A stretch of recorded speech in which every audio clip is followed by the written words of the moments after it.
Mahal!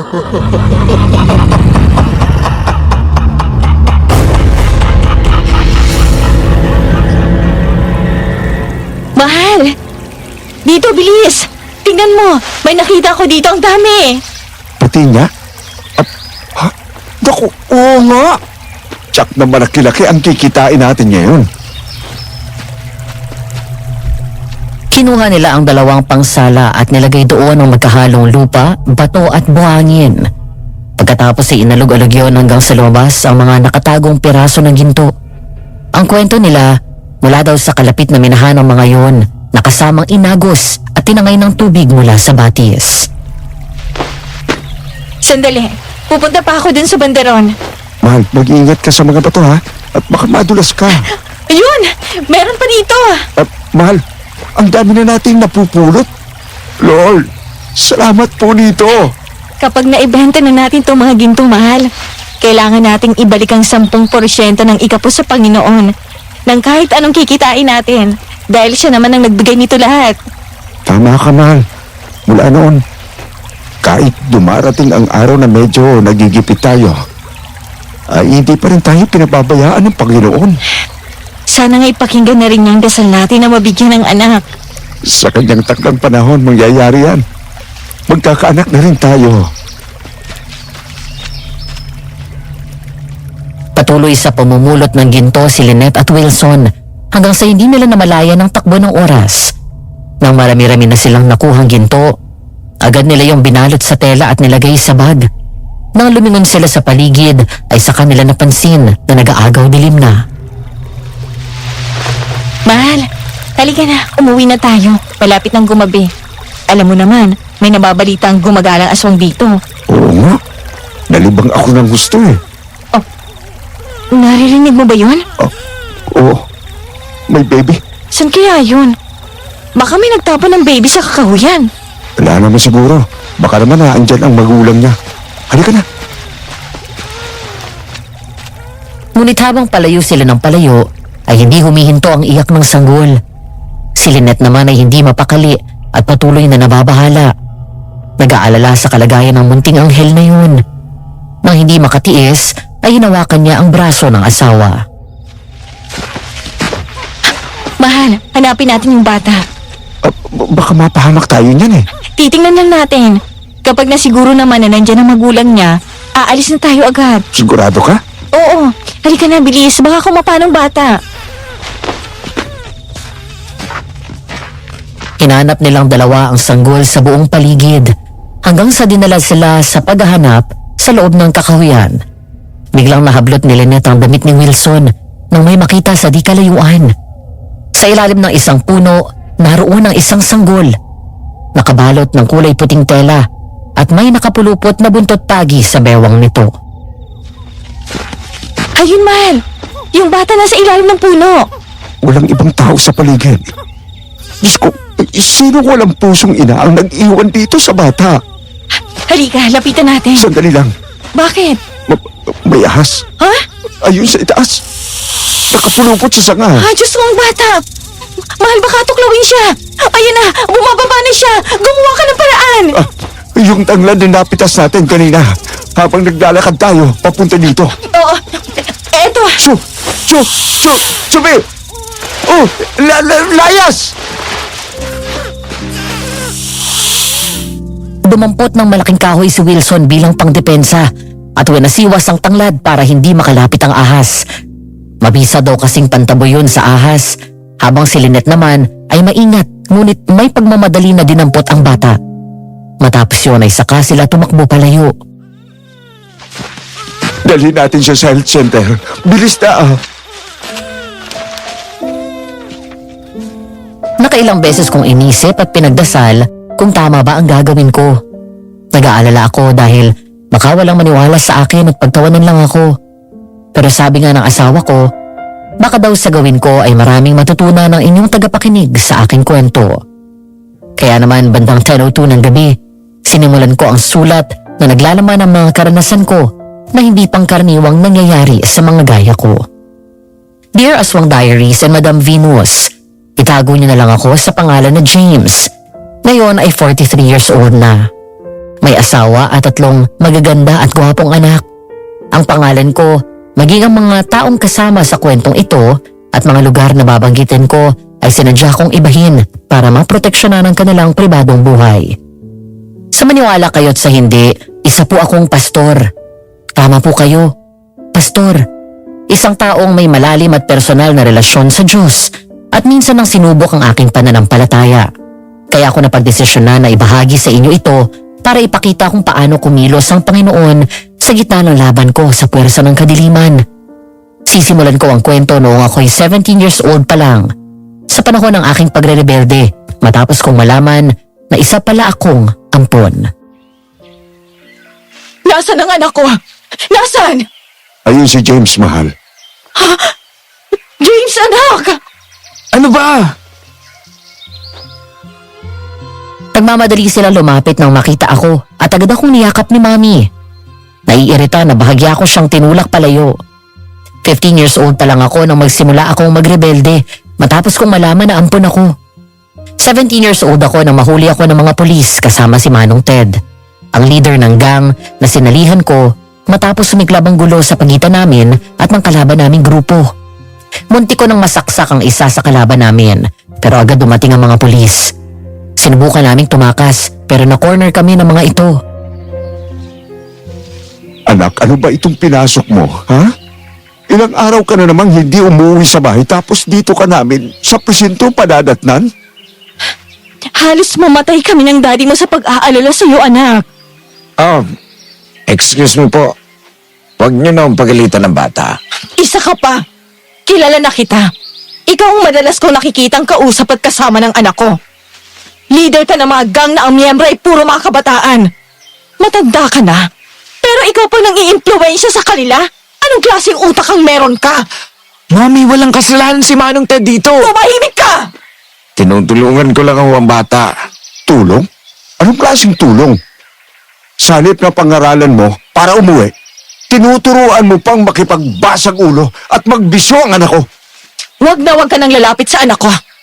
Dahil sa oras na subukan mo, ipakukulong kita! Matapos ayusin at areglohin nila Mami ang kaso ko, ay pinalaya na rin naman ako. Pagdating sa bahay, naabutan ko doon ang bunso kong kapatid na si Lexi. Ang malungkot nitong mukha ay biglang umaliwalas nang makita ako. Tumakbo siya sa akin palapit at tinalunan ako, kaya kinarga ko siya. Nandito na si Kuya. Kuya, hindi ka na aalis? Hindi na yan naalis. Di ba, kuya? Oh, hindi na. Yay! Anak, bumaba ka na muna dyan at mag-uusap lang kami ng kuya mo. James, sumunod ka sa amin ng daddy mo. Tahimik na sumunod ako nang pumasok sila sa kwarto. Sa halip na maupo ay diretso akong pumunta sa bintana at binuksan yon. Maya-maya ay napansin ko na may malaking ahas sa isang puno sa bakuran namin. Nakapulupot sa malaking sanga, pero nakalambitin ang ulo. Pakiramdam ko ay nakatingin sa akin ang ahas na yon, kaya tinawag ko si Mami.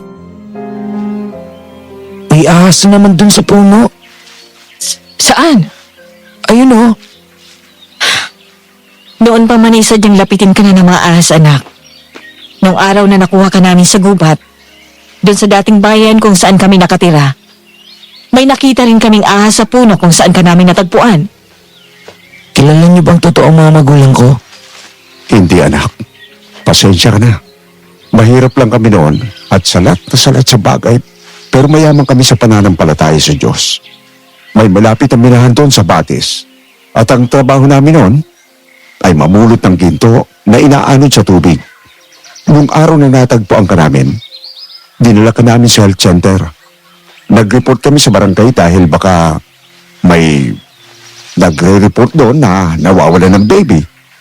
Naghintay kami ng ilang araw hanggang sa lumipas ang ilang linggo at umabot ng buwan. Walang naghanap sa iyo. Noong mga panahon na yun, ay hirap na hirap magbuntis ang mami mo at nagdadasal kami na sana'y bigyan kami ng anak. At ikaw ang sagot ng Panginoon sa dasal namin. Siyang nagbigay sa iyo sa amin. Noong walang kumuha sa iyo, doon na kami nagdesisyon ng daddy mo na Akuin ka na parang amin. Pinabinyagan ka namin at pinalaki na malapit at may takot sa Diyos. Kaya nga James ang pinangalan namin sa iyo dahil regalo ka ng Panginoon sa amin. Wala ba talagang naganap sa akin kahit noon? O nagpakilala na sila magulang ko? Wala anak. Hindi na ba nila ako mahal? Kaya iniwan na lang ako sa gubat. Anak, hindi. Hindi ibig sabihin na iniwan ka nila doon ay hindi ka na nila mahal. Hindi natin alam pareho kung anong dahilan. At hindi nakakayang pagiging ampon. Dahil ang ibig sabihin nun ay biyaya. Ikaw ang naging sagot ng Panginoon sa dasal namin. Isa kang napakagandang regalo sa amin ng langit. Ibig sabihin, may mga taong gusto ka na maging parte ng buhay nila. Ginusto namin na makasama ka. At ikaw, anak, ikaw ang nagsimula ng pamilya natin. Anak, hindi mo mahahanap ang solusyon sa problema kapag patuloy kang nagrebelde. Kapag pinagpatuloy mo ang mga bisyo mo, sinisira mo ang buhay mo. Ayaw namin na dumating ang panahon na huli na ang lahat at saka ka magsisisi sa mga maling desisyon mo sa buhay. Tamang sinabi ng daddy mo. Kaya nga pinalaki ka namin, kayo ng kapatid mo na busog sa atensyon at pagmamahal. Para hindi niyo maramdaman na may kulang kayo. Mami, Daddy, I'm sorry.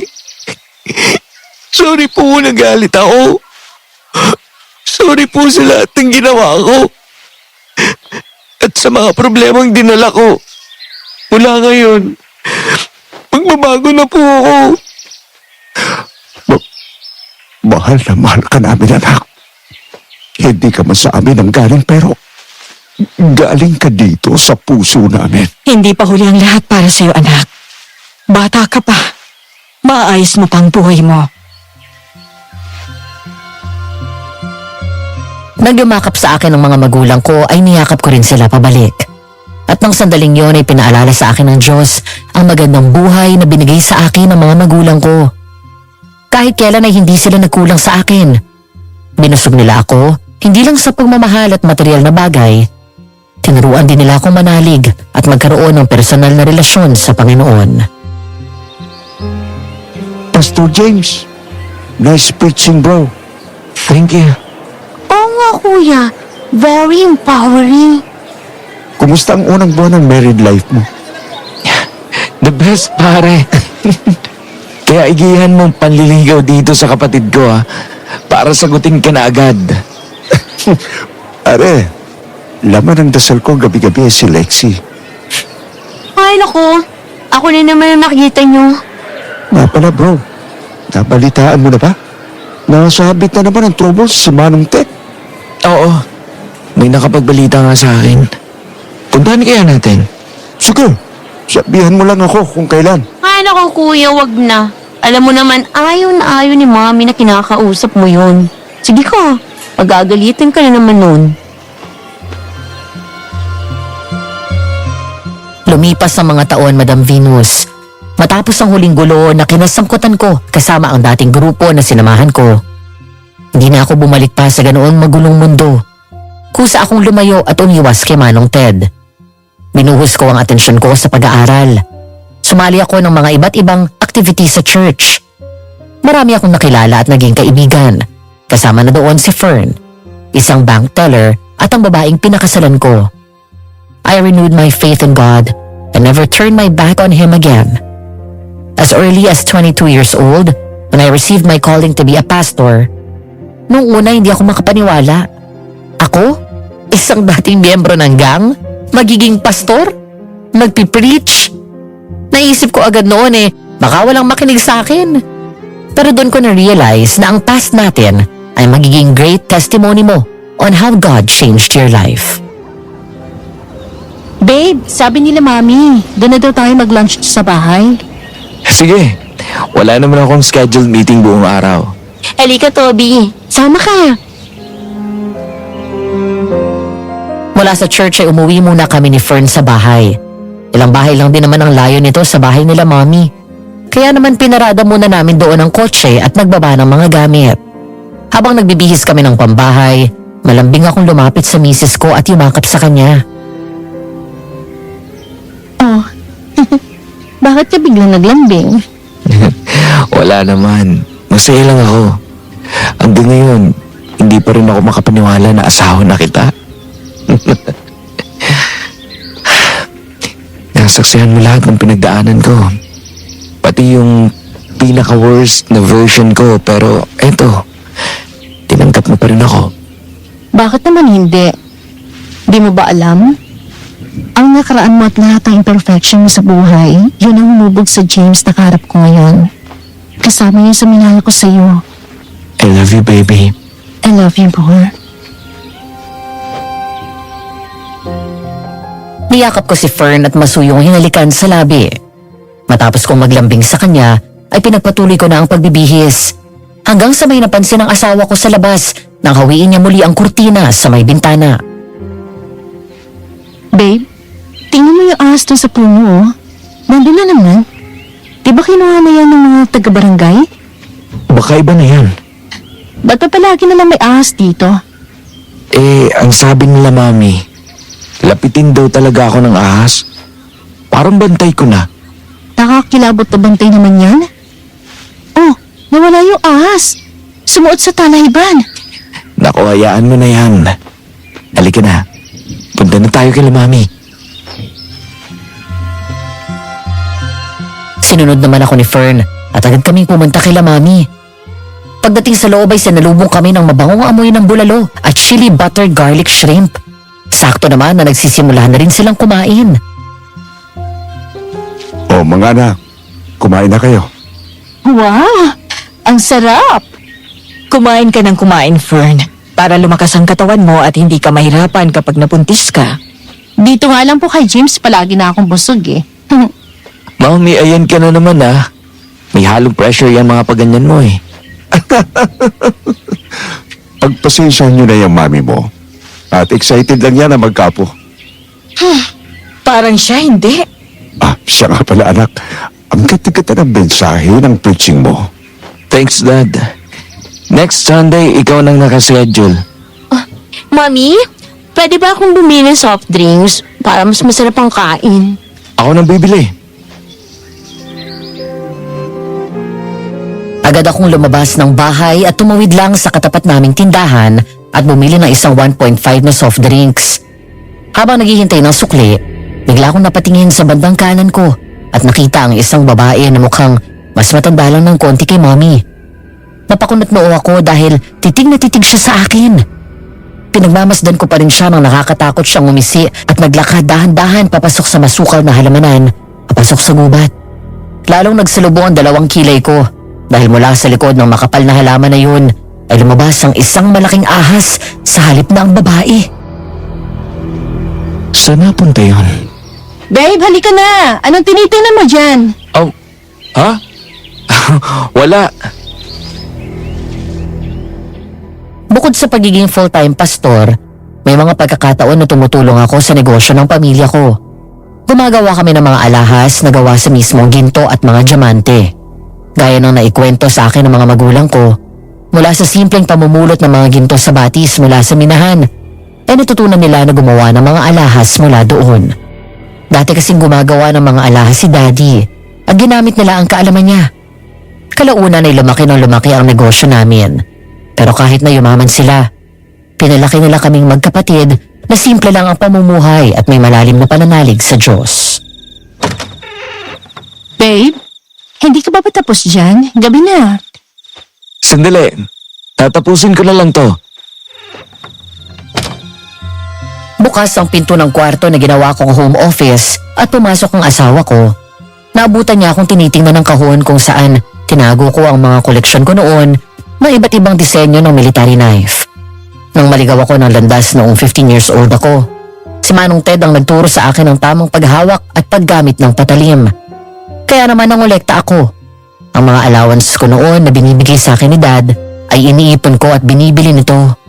Sa edad na 17 years old ay naging bihasa ako sa paghawak ng patalim at asintado na at kaya ko siyang paglaruan sa kamay ko nang hindi nasusugatan. Kaya mo pa rin? Oo naman. Kumuha ako ng isa at pinaglaruan ko yon sa isang kamay. Sabay hagis at tumama yon sa pinakasentro ng display cabinet namin. Natawa lang si Fern at naupo sa sofa. Maingit kong binalik sa lagayan ng patalim. Pagkatapos ay tinago ko na ulit ang kahon. Nang tumingin ako sa asawa ko, ay sinalubong ko siya ng ngiti nang mahuling pinagmamasdan ng kilos ko. Namimiss mo ang buhay mo before? Hindi Hindi ko namimiss ang ganong kagulong buhay. Akala ko namimiss mo kasi bigla mo nilabas yung collection mo. Iniisip ko lang kung ibebenta ko na ba sila. Actually, 75% na ako sigurado. Nasaan yung 25%? Hindi ko alam. Parang may pumipigil sa akin eh.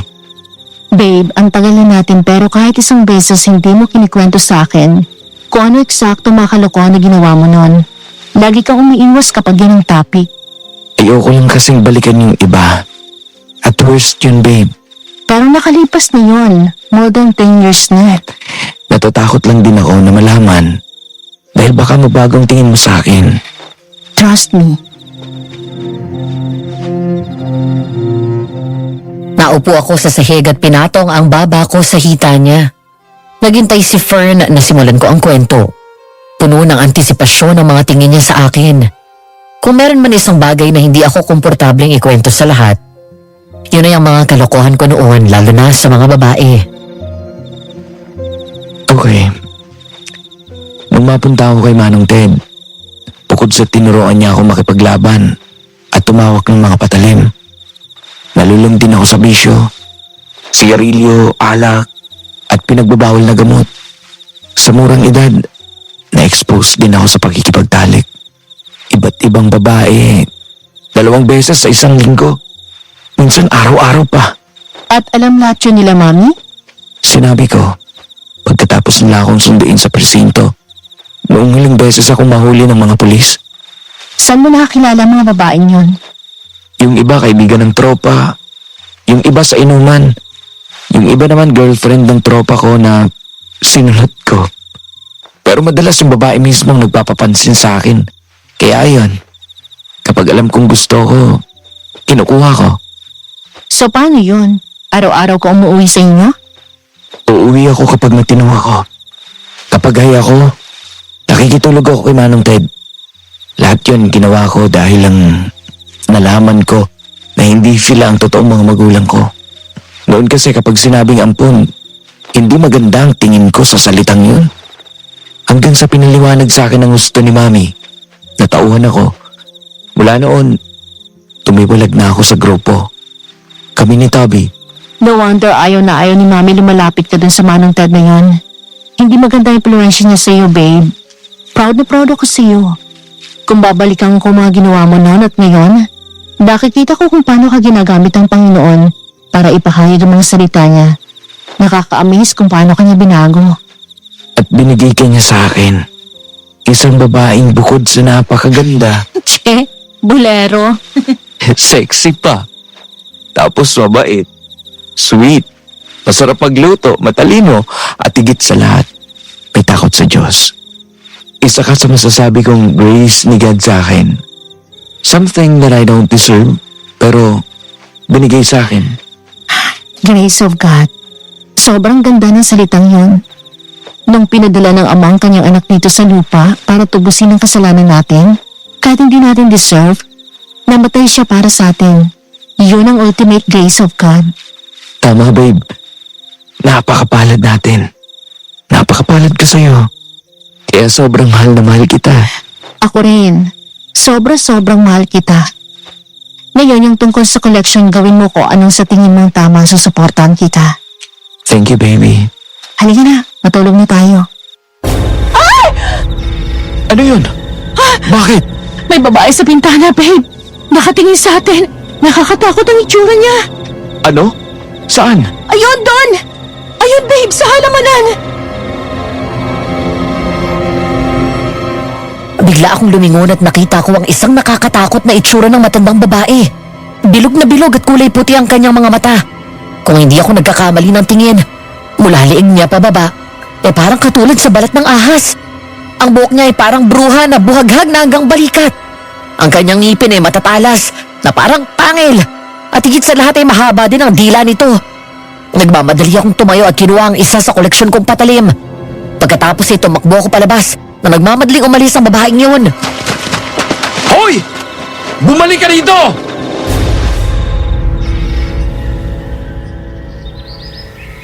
Kinaumagahan matapos kong ihatid si Fern sa trabaho, ay umuwi muna ako sa bahay para asikasuhin ang business namin. Pareho kaming graduate ng business ad ng kapatid ko na si Lexie. Bago ako maging pastor, ay ako ang kanang kamay ni Daddy sa trabaho. Pero nung magdesisyon ako mag full-time pastor, tumutulong na lang ako sa kanila kapag may oras. Ngayon ay nasa production ako. Isa ako sa nagdidisenyo ng mga alahas. Kapag inaprubahan nila Mommy, ay saka yung ipapasa sa mismong gumagawa. Mami, nabasa niyo na yung email ko? Oo anak, kanina lang pagkagising ko. Kumusta naman? May nagustuhan ba kayo? Yung dalawa sa bracelet design na pinadala ko, idea ni Fern yun. Ang gaganda anak. Inaprubahan ko na at pinadala sa main designer natin. Nasaan si Dad? Pumunta sa warehouse. Nga pala, Mami. Naniniwala ka ba sa aswang? Aswang? Anak, ang mga aswang ay parte lang ng imahinasyon ng ibang tao. Hindi sila totoo. Alam mo kung anong totoo? Kung saan ka dapat matakot? Sa mga demonyo, masasamang espiritu, sila ang totoo. Pero paano kung meron? Well, nung dun pa kami nakatira ng daddy mo sa Lumoyan, kung saan ka namin nakuha, may mga balita noon na may aswang daw sa baryo na yon. Pero kahit kailan, wala naman akong nakita o never silang nagpakita sa amin. Teka, bakit mo ba tinatanong yan? Naupo ako sa bakanting silya na nasa harap ng kinauupuan ni Mommy. Malamig ang simoy ng hangin doon sa bakuran. Payapa ang paligid, pero ang damdamin ko ng mga sandaling yon ay may bahid ng takot. Kasi, Mami, parang may nakita kong aswang kagabi. Saan? Sa bahay. Si Fern ang unang nakakita. Nakatayo sa bintana at nakasilip sa amin. Anong itsura? Babae siya, mukhang may edad na eh. Tapos nakakatakot ang mukha niya. Puro puti lang yung mata niya. Hanggang dito sa balikat ng buhok. Tapos may pangil. Yung balat niya sa leeg pababa ay parang may kaliskis gaya sa ahas. Anak, baka naman inaantok ka na kagabi kaya namamalik mata ka. Hindi, Ma. Sigurado ako. Si Fern yung una nakakita eh. Sumigaw pa nga siya sa takot eh. Sino kaya yon? Mami, di ba lapitin ako ng ahas? Paano kung hindi ordinaryong ahas yun? Paano kung aswang pala yun na nakabantay sa akin? Ay nako, ikaw talagang bata ka. Kung ano-anong pinagsasabi mo. Joke lang. Hanggang sa natigilan ako nang lumingon ako sa may puno at nakita na naman ang ahas. Unti-unting nawala ang ngiti ko nang mapatitig doon. Hindi ko namalayan na tumayo na pala ako at lumapit sa puno kung saan naroon ang ahas at nakapulupot. Hanggang sa narinig ko ang kanyang tunog kasabay ng mabilis na paglabas ng makamandag nitong dila. Unti-unting gumapang pababa ang kalahati ng katawan nito habang nakapulupot pa rin ang kalahati sa sanga at lumapit sa akin. Hindi ko maipaliwanag kung bakit hindi ako nakakaramdam ng takot sa kanila. Bakit ka ba palaging nandito? James anak, lumayo ka dyan. Doon ako natauhan. Eksaktong tutuklawin na ako ng ahas nang bigla akong mahila ni Mami palayo. Mabilis na umatras ang ahas pagkatapos ay gumapang pababa ng puno at sumuot sa rehas ng gate palabas. Sa gitna ng masukal na talahiban ay bigla itong nawala. Nasaktan ka ba anak? Hindi naman po. Huwag mo nang uulitin yon ha. Huwag ka nang lalapit sa ahas. Opo. Hari ka na dito, lumayo ka na dyan. Sa lalong madaling panahon, ipagagawa ko yung gate natin. Palalagyan ko ng chicken wires at patataasan ko yung fence para hindi na makapasok yan. Baka mamaya makalusot yan at makapasok pa sa bahay. Alis na rin ako, Mami. Pupunta pa ako sa opisina sa church. Inaayos sa amin yung darating na outreach program eh. O sige, mag-iingat ka ha. Hindi ko alam kung paano ako napunta sa gubat na yon. Basta namalayan ko na lang ang sarili ko na naglalakad doon. Papasok sa madilim na lugar na yon. Hindi ko alam kung saan ang tungo ko. Ang naririnig ko sa buong paligid ay mga huni at tunog ng iba't ibang hayop. Parang may hinahanap ako na hindi ko maintindihan. Hanggang sa huminto ako nang makita ang isang ahas na nakaharang sa gitna ng daan. Ikaw ang ahas na palagi kong nakikita sa bakura namin? Hindi lang ako basta ahas, James. Dahil ako nagsilbing bantay mo. Ha? Nagsasalita ka? Napaatas ako nang ang ahas ay unti-unting naging isang may edad na babae. Nanlaki ang mga mata ko nang makilala ko siya. Siya ang lagi kong nakikita na nakatingin sa akin at nasa labas ng bahay. Hanggang ang babae ay naging aswang na kamukha ng nakita namin ni Fern. Bigla akong umatras na magsimula siyang humakbang palapit sa akin. Sino ka ba? Anong kailangan mo sa akin? Ako ang totoong nanay mo, James. Panahon na para bumalik ka sa akin. Naghihintay na ang buong natin sa pagbabalik mo. Nanay? Hindi. Nagsisinungaling ka. Totoo ang sinasabi ko. Ako ang totoong nanay mo. Kung ikaw ang nanay ko, bakit ganyan ang itsura mo? Dahil ito ang tunay kong mo. At ito ang totoo mong pagkatao. Isang aswang. Hindi! Hindi totoo yan! Hindi ako aswang! Isa akong alagad ng Diyos! Hindi!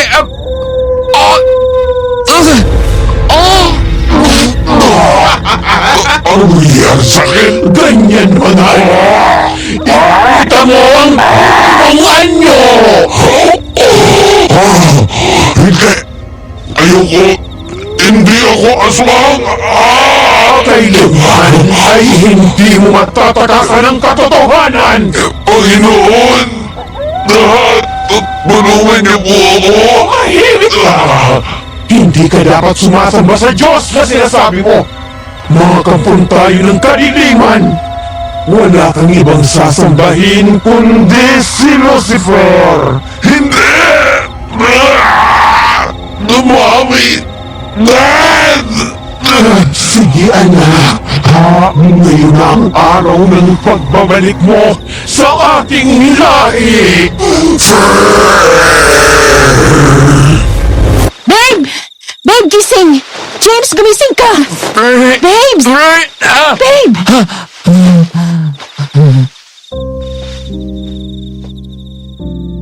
Nang bumalikos ako ng bangon, doon ko lang nakita na naroon ako sa kwarto namin. Lumingon ako sa katabi ko at nakita ko ang asawa ko.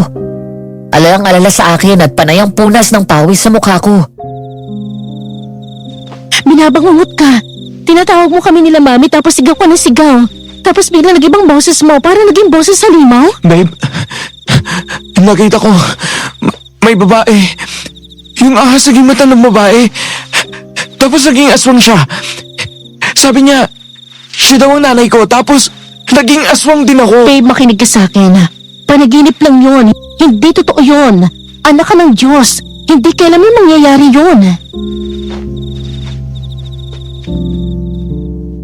Nanginginig sa takot ay niyakap ako ni Fern at hinagod ng hinagod ang likod ko. Habang ginagawa niya yon, ay nagdadasal siya at yun ang unti-unting nakapagpakalma sa akin. Nang masiguro niya na nasa maayos na akong kalagayan, ay saka siya lumayo sa akin at hinalikan ako sa labi. Okay ka na? Oo. Sandali, kukuha lang kita ng tubig. Nagmamadaling lumabas ng kwarto si Fern at pumunta sa kusina. Habang nakatalikod siya at nakabukas ang ref, napakunot noo ako nang may makita ako mabilis na aninong bumaan sa harap ng pinto ng kwarto. Mabilis na kumabog ang dibdib ko at biglang nanindig ang balahibo sa mga braso ko. Maaring namalikmata lang ako, pero hindi mawala ang kabang nararamdaman ko. Babe, matagal ka pa dyan? Halika na dito. Oo, nandiyan na! Naisarado ni Fern ang pinto ng ref at pagharap niya, bigla siyang sumigaw ng malakas. Umatras sa kaya nabitawan ng baso at nabasag yun. Mabilis akong tumalon sa kama at tumakbo palabas. Nanlaki ang mga mata ko nang makita ang isang nilalang. Malaki at matangkad siya. Hindi ko makita ang kanyang mukha dahil nakatalikod siya mula sa akin. Nang lumingon ang nilalang na yun, bigla ako napaatras nang makita ang pamilyar nitong mukha. Katulad ng mukha ng aswang na nakita namin ni Fern at ang aswang sa panaginip ko. Fern! Sa halip na magpadala sa takot, ay tumakbo ako agad sa asawa ko at hinarangan siya. Sabay bunot ng kutsilyo. Humakbang kami paatras nang unti-unti siyang lumapit sa amin. Tinutok ko sa kanya ang patalim habang nakikipagtitigan ako. Hindi ko alam kung lalaki ba siya o babae. Pero kung pagbabasihan ko ang pangangatawan niya, mukha itong lalaki dahil sa laki at lapad ng kanyang figura. Anong kailangan mo sa akin? Narito ako para wakasan ang parating na paghihirap mo. Ano? Hindi kita maintindihan. Isuko mo sa akin ang buhay mo kung ayaw mo magsisi sa bandang huli. Sa Diyos ko lamang isusuko ang buhay ko at hindi sa kahit sinong demonyo na gaya ninyo. May sisisi ka kapag hindi ka nakinig sa akin. Lumayas ka dito sa pamamahay ko! Panginoon, alam ko na naririnig mo ko. Tulungan mo ako. Ilayo mo kami sa kapahamakan. Save us, Lord. Kung ayaw mo maniwala sa akin, ikaw ang bahala. Pero kailangan mong mamatay dahil kapag natupad ang plano ng kapatid ko, Jack, mawawalan ako ng posisyon sa lahi namin. Walang pwedeng ibang mamuno sa angka namin kung hindi ako lang. Fern! Takbo!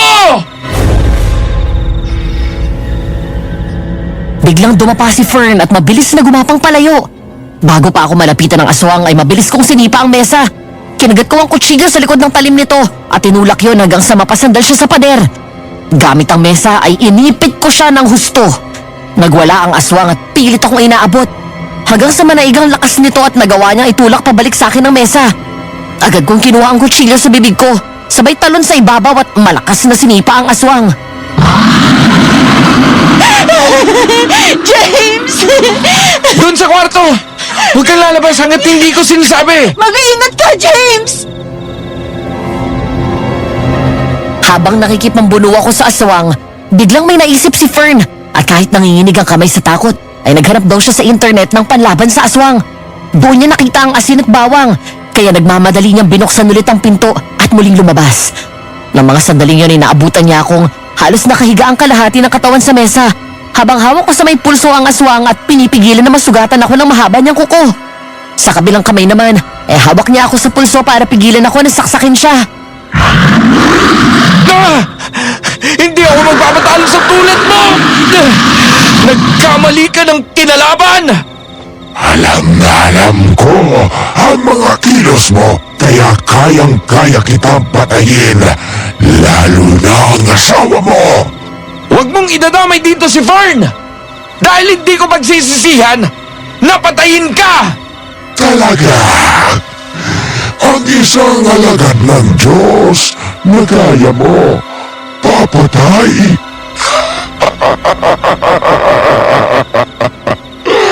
Oo nga pala, dati kang masamang damo. Kaya huwag ka na magkunwari at magtago sa bagong persona na pinapakita mo. Dahil pareho lang tayo. May tugon ang demonyong nananalaytay sa mga ugat natin. Hindi tayo magkatulad.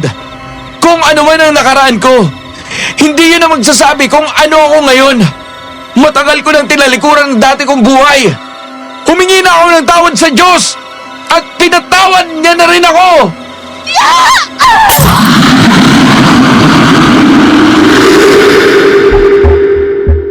Nagulat na lang ako nang biglang sumulpot sa likod ng aswang si Fern at malakas na pinukpok ang ulo nito ng malaking vase na display namin sa sala. Dahil doon, nawala sa akin ang atensyon ng aswang. Mabilis na gumapang si Fern papunta sa ilalim ng mesa hanggang sa makatawid siya sa kabila. Pagkatapos ay kinuha niya ang isang garapon ng asin at narinig ko na lang na nagsimulang magdasal ulit si Fern habang binabato ng asin ng aswang. Lord, save us! Iligtas mo po kami ng asawa ko laban sa kampo ng kasamaan na to! Tama na! Nabibigyan ako! Nakapuluto ng anghel sa langit! Nilipulin niyo ang kasamaan at ibalik sila sa pianong kinagbibilangan nila! Ayos! Napangas ka dito!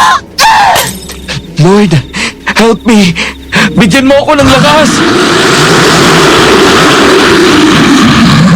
Dahil sa kakabato ni Fern, bagyang nang hina ang aswang.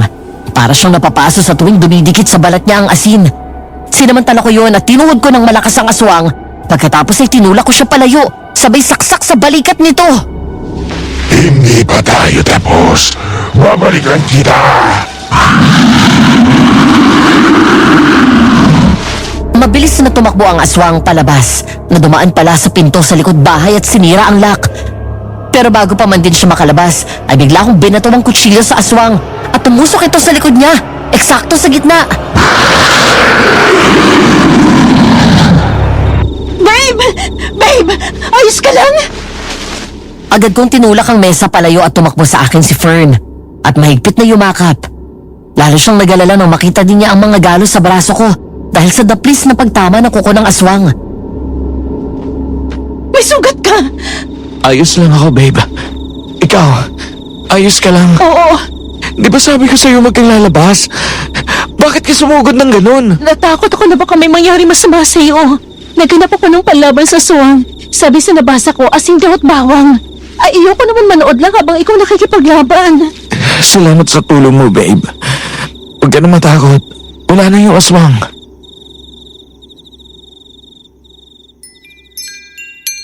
Linggo ng tanghali matapos ang church service. Habang nasa taas pa ako kasama si Fern at nakikipag-usap sa mga tao na lumalapit sa akin para humingi ng personal na prayers sa kanilang pinagdadaanan sa buhay. Sila mommy at daddy naman ay nauna na umuwi sa amin. Ang kwento pa nila, naglalakad na sila sa parking lot papunta sa pinaparadahan ng kotse nang may isang babaeng lumapit sa kanila. May edad na rin ito sa tansya nila at halos hindi nalalayo sa edad ni mommy. Nakasuot ng itim na damit at may nakapatong na belo sa ulo. Para daw itong makikipaglibing sa ayos nito. Nakangiti pero may hatid na kilabot ang mga ngiting yun at kakaibang talim at bagsik kapag tumingin. Magandang araw. Magandang araw din ho. May paglilingkod ba kami sa inyo? Opo. Gusto ko po sana kayo makausap kung hindi makakaabala. Hindi naman ho. Ano po bang pangalan niyo? Marcia Pilapil po. Okay, Aling Marcia. Ano ho bang kailangan ninyo? Narito ako para bawiin sa inyong anak ko. Ano? Anak? Anong pinagsasasabi niyo? Alam kong alam niyo ang ibig kong sabihin. 28 taon na ang nakalilipas sa bayan ng Lumoyon. Sa kakahuyan malapit sa Batis kung saan namumulot ng ginto ang mga tao. May nakita kayong bata na may nakapulubot na buntot pagi. Bigla daw umikot ang paningin ni mommy nang marinig yun. Mabuti na lang at agad siyang nasalo ni daddy at naalalayan. Mainit ang panahon dahil tanghaling tapat pero nanlamig daw ang kanyang pakiramdam. Samantala si daddy naman ay hindi nagpatinag at nakuha pang ngumiti sa babae. Mawalang galang na po, pero hindi niyo po anak ang anak namin. Hindi! Anak ko siya! Ako ang nagluwal sa kanya. Wala kang anak sa amin. Ang pangalan niyong anak, sa akin siya! Tinakas lang siya ng walang hiyang albularyo na yon. Siya ang naglagay ng buntot pagi sa sanggol para hindi ako makalapit. Sa'yo? Kung ganon, bakit hindi mo siya hinanap? Naghintay kami pero walang dumating sa barangay para kunin siya. O kaya nag-report na may nawawalang anak. Hinanap ko siya pero hindi ko kayo natagpuan sa Lumoyan. Pero nang may nakapagturo sa akin kung saan kayo nakatira, nakita ko na mas gaganda ang buhay niya sa iyo. Hinayaan ko na lumaki siya ng maayos at nangako ako sa sarili ko na babawiin ko siya sa inyo. Kahit anong sabihin mo, anak ko pa rin siya. Akin siya! Hindi isang laruan ang anak ko na pwede mo na lang kunin kung kailan mo gusto. Niluwal mo lang siya. Pero ako ang nagpakananay sa kanya. Ako ang napuya tuwing nagigising siya sa madaling araw. Ako ang nagluluto ng paborito niyang pagkain. Akong nakikipaglaro sa kanya. Ako ang gumabay sa kanya. At akong nasa tabi niya sa tuwing nagkakasakit siya. Kami ng asawa ko ang gumawa ng responsibilidad na dapat ikaw ang gumawa. At ikaw, nasan ka noong mga panahon na yon? Hindi ko siya pinabayaan. Hinanap ko siya. Nang makita ko kayo, buong buhay niya ay lagi ako nakasunod sa kanya. Sinusubaybayan. Mawalang galang na, Marcia. Kung talaga nakasubaybay ka sa paglaki niya, bakit hindi ka man lang nagpakita sa kanya kahit isang beses? Dahil ano? Dahil duwag ka! Natakot ka na baka magalit siya sa'yo, hindi ba? Natatakot ka na masumbatan? Hindi niyo kilalang batang yon. Wala kayong alam sa pinanggalingan niya. Wala kayong alam sa totoong pagkatao niya. Wala akong pakialam sa mga sinasabi mo. Dahil iisa lang ang alam kong pinanggalingan niya. Mula siya sa Panginoon. At siya, isa siyang biyaya mula sa langit. Halika na, Lily. Sandali lang. Ibalik niyo ang anak ko. Hindi niyo matatakasan ng katotohanan. Magsisisi kayo! Nang hapon na yon nang pumunta ako sa bahay nila Mami, kapansin-pansin ang bigat ng dating sa loob. Hindi natural ang katahimikan ng paligid. Kapag ganon, 5:00 pasado ng hapon, karaniwan ang matatagpuan si Mami sa kusina at naghahanda ng ulam para sa hapunan. Ngayon ay ang kasambahay ang naroon at nagluluto, habang si Lexie naman ay nakaupo sa sofa at may ginagawa sa harap ng laptop. Uy, Lex! Sila Daddy. Si Daddy, umalis. May bibilhin daw sandali sa palengke. Si Mami naman nasa kwarto niya. Sumado ang pakaramdam. Ha? Bakit hindi mo sinabi agad? Ayaw yung ipasabi. Huwag na daw kitang abalahin. Ang weird nga ni Mami kanina pa eh.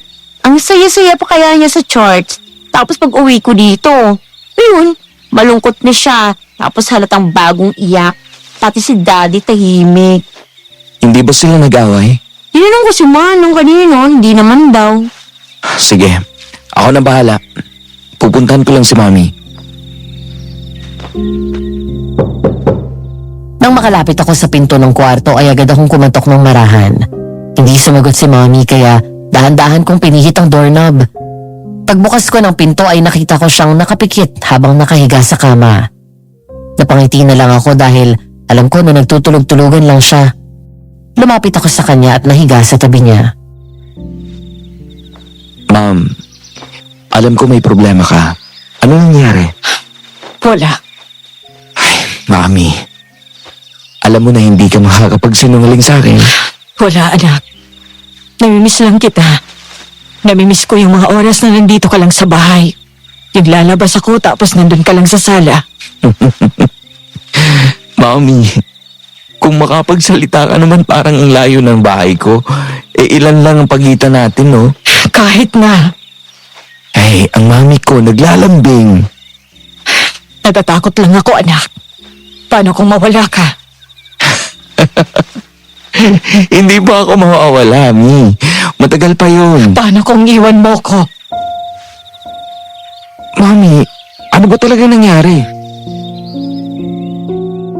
Doon bumangon si Mami at tuluyan ang napaiyak. Ako naman ay gulong-gulo ng mga sandaling yon hanggang sa pumasok si Lexie at sinamahan ako. Hinawakan ko ang kamay ni Mami at pinahid ang mga luha niya. Nangako ako sa sarili ko na pagkatapos ng mga nangyari noon sa iyo, na hindi na ako maglilihim pa sa iyo. Kaya kahit may takot akong nararamdaman, sasabihin ko na rin. Tungkol saan? May babaeng lumapit sa amin ng daddy mo kanina. Nagpakilala siya na siya daw ang nanay mo. Tumanggi nga kami, dahil ang akala namin ay nanluloko lang. Pero binanggit niya ang bayan at eksaktong lugar kung saan ka namin nakuha noon. Ang nanay ko. Anong sabi sa inyo, Mi? Binabawi ka sa amin, anak. Kukunin ka na daw niya. Teka lang. Bakit yung kunin si Kuya? Baka naman pera lang ang kailangan niya, Mi. Kaya ako umiiyak dahil doon. Natatakot ka na sumama ako sa kanya? Oo. Mami, hindi ako interesadong malaman o makilala siya. Pero sige, sabihin na natin makikilala ko siya. Pero hanggang doon na lang yun. Mami, 28 na ako. Nasa legal na edad na at may asawa na. May karapatan na ako magdesisyon sa buhay ko. At para sa akin, ikaw, si Dad at si Lexi, kayo lang ang pamilya ko. Anak, wag kang sasama sa kanya, please. Hindi. Ako pa rin ang panganay mo, okay? Niluwalan niya ako sa mundo. Para sa akin, yun lang ang papel niya sa buhay ko. Pero kayo lang ni Dad ang nag-iisang mga magulang ko. Wala nang iba. Huwag ka na malungkot.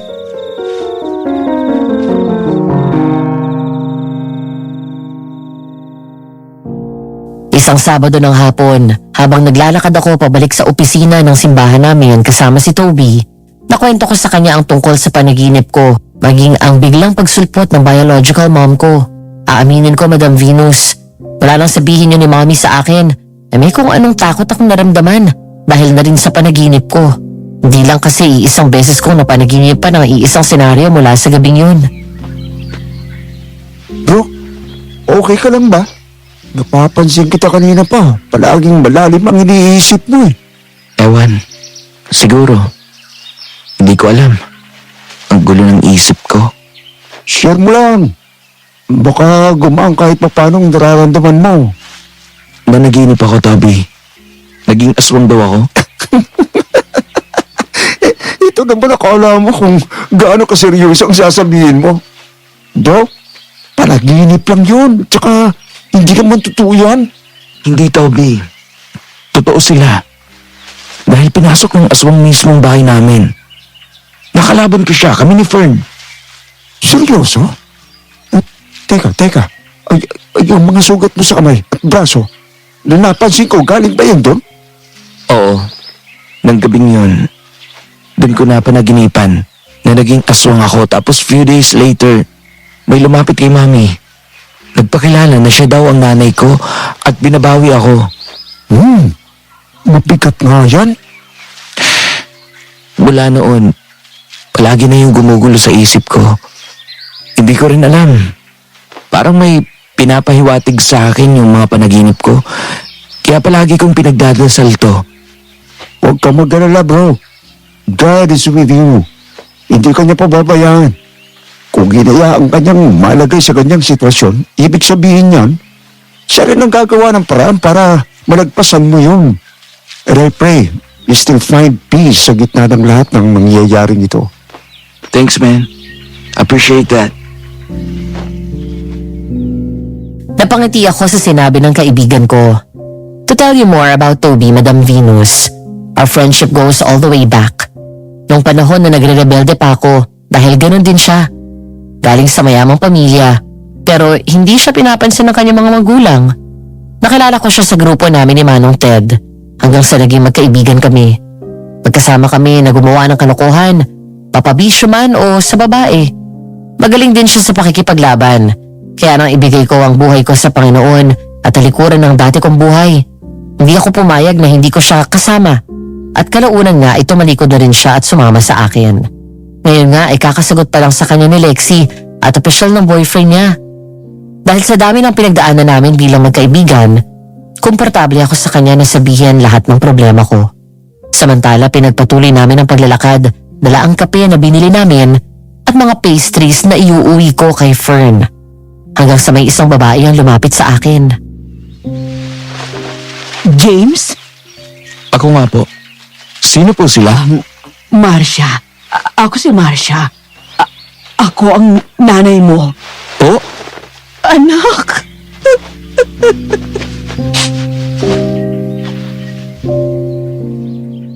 Nagulat ako nang yakapin niya ako bigla. Kilabot sa halip na tuwa at pananabik ang naramdaman ko. Takot sa halip na pangungulila. Pagkatapos ay marahan kong tinulak palayo sa akin ang babae. Wala akong maramdaman sa kanya na lukso ng dugo. Ilang sandali pa kumunot ang noo ko nang maalala ang mukha niya. Siya rin ang palagi kong nakikita sa harap ng bahay at nakatingin sa akin. Siya rin ang babae sa panaginip ko na naging aswang at nagsabi na isa daw akong aswang. Sa takot ko ay bigla akong umatras palayo sa kanya. Pasensya na po, Manang. Hindi ko po kayo gustong bastusin pero mas makakabuti na umalis na kayo. Sige po, Anak, sandali lang. please. Umalis na kayo. Nandito na ang nanay, anak. Umuwi na tayo. Kailangan ka ng pamilya natin. Nang hawakan ako sa braso ni Marcia at hinila, doon na rin humulagpos ang pinipigil kong emosyon. Bigla akong binawi ang braso ko at galit na humarap sa kanya. Aaminin ko, Madam Venus, napuno ako ng galit ng mga sandaling yon. Hinanakit sa babaeng dapat ay kumalinga sa akin. Ano? Ganun na lang kadali yun? Iiwan niyo ako sa guba tapos basta kayo magpapakita sa akin na parang wala lang. At sasabihin niyo sa akin na umuwi. Ayos lang mo ba kayo? Anak, ako to. Ang nanay mo. Mawalang galang na. Pero hindi ko kayo kilala. Ibang tao kayo para sa akin. Dahil isa lang ang nanay ko. At ang pangalan niya ay Lynette. At anong karapatan mo na bigla ka na lang sumulpot sa buhay namin para manggulo? Pagkatapos mo akong pabayaan? Anak, hindi totoo yan. Bakit niyo ako iniwan? Bakit niyo ako pinamigay? Ninakaw ka lang sa akin. Hinanap kita at ang makita kita ay palagi na ako nakabantay sa iyo. Kung ganun, bakit kahit kailan ay hindi kayo nagpakita kay mami at daddy? Dahil, kasi, Wala ka may sagot. Kung ganun, umalis ka na. At huwag mo na kaming guguluhin. Ang mami at daddy ko, sila lang ang kikilalanin kong mga magulang at wala nang iba. kailangan mong sumama sa akin. Mali ang paniniwalang itinuro sa iyo ng mga sinasabi mong mga magulang. Taliwa sa paniniwala ng pamilya natin.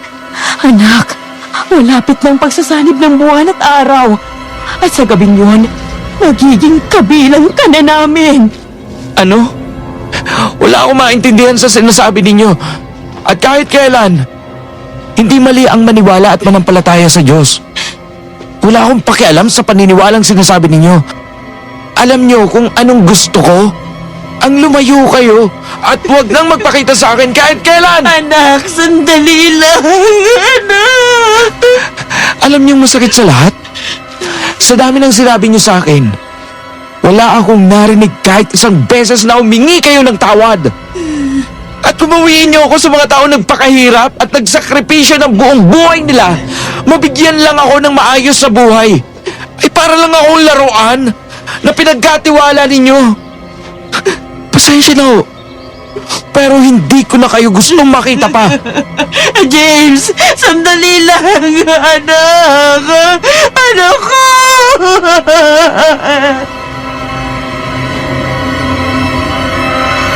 Matapos yun ay tumuloy na kami ni Toby at bumalik sa opisina.